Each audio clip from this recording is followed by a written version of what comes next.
Mga minamahal na kapatid sa pananampalatayang krusado dito sa Abu Dhabi Chapter, United Arab Emirates Diocese. Binabati ko kayo ng isang maluwalhating pagpapala sa pangalan ng ating Diyos Espiritu Santo, ang ating Ama, ang ating gabay, ang ating ilaw at patnubay, Monsignor Dr. Felix Magliba, at ang ating minamahal na ina ng pananampalataya, Ina Cecilia Villena Magliba, sa isang mahalagang araw na nagpapakita ng inyong katapatan bilang mga krusados. Ngayon din na ako ay babati sa ating mga namumuno sa inyong chapter na pinapangunahan ngayon ni Father Nathaniel Bawit at ang ating napakasipag na chapter president na si Ginang Roxanne Bermejo at lahat na kayo dyan ng mga opisyalis at membros. Tayo ngayon ay sama-sama sa isang selebrasyon na puno ng inyong katapatan na nagpapakita ng inyong kooperasyon at pagkakaisa sa pamamagitan ng gabay at masaganang biyaya ng ating Panginoon, Ama RSM.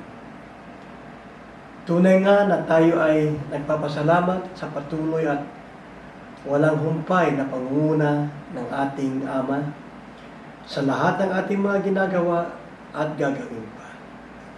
Hindi lamang sa pagpapatatag at pagpapalakas ng ating samahan, higit sa lahat sa pagpapatatag ng ating mga simbahan o chapters.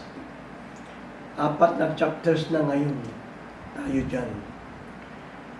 At kayo mga nauna sa mga chapter.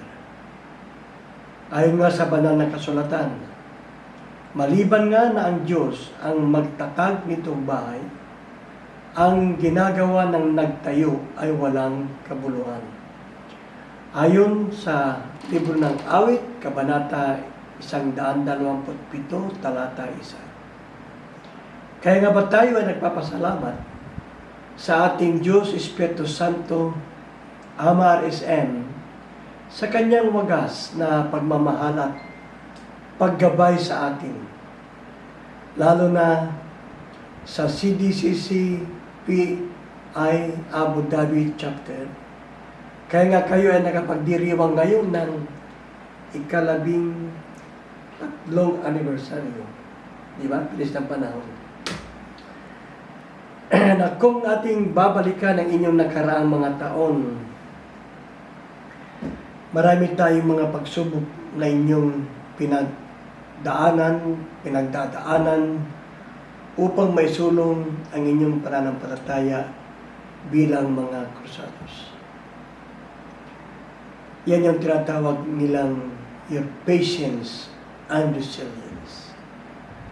Ang inyong makanakaraan ang isang patutuo ng inyong sama-samang pagkakaisa, kung saan bawat isa sa inyo ay marubdob na ginagawa at isinakatuparan ang inyong mahalagang papel upang matiyak lamang ng inyong chapter ay maging isang bukas at mapag-anyayang simbahan, kung saan mararamdaman at nararamdaman ang ating pagiging isang pamilya sa loob ng totoong isang pananampalataya.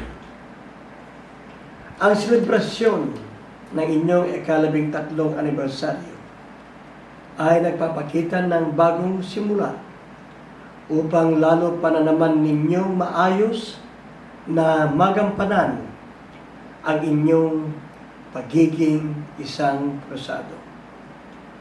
Nawa, ang araw na ito ay mapuno ng saya, lagip ng pasasalamat sa lahat ng bagay at mga biyayang ipinagkakaloob at ibinigay ng ating Panginoon.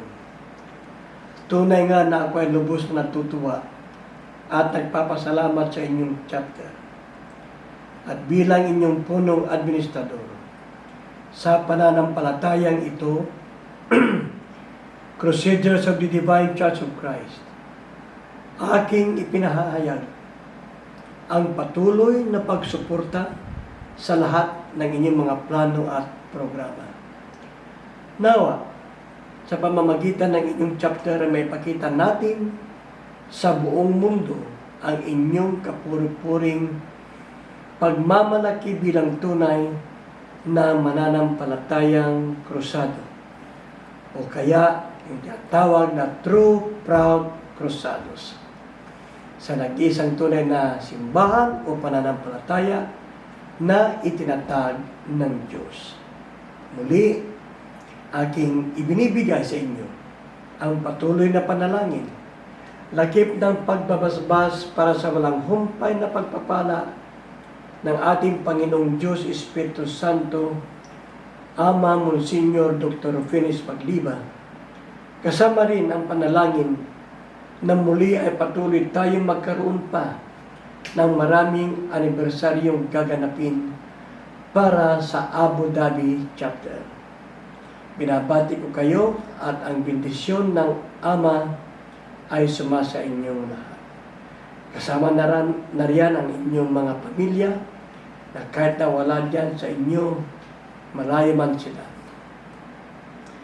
At sa pagbati ito, kasama ko rin ang aking may bahay na si Erlinda at ang mga buong TRC.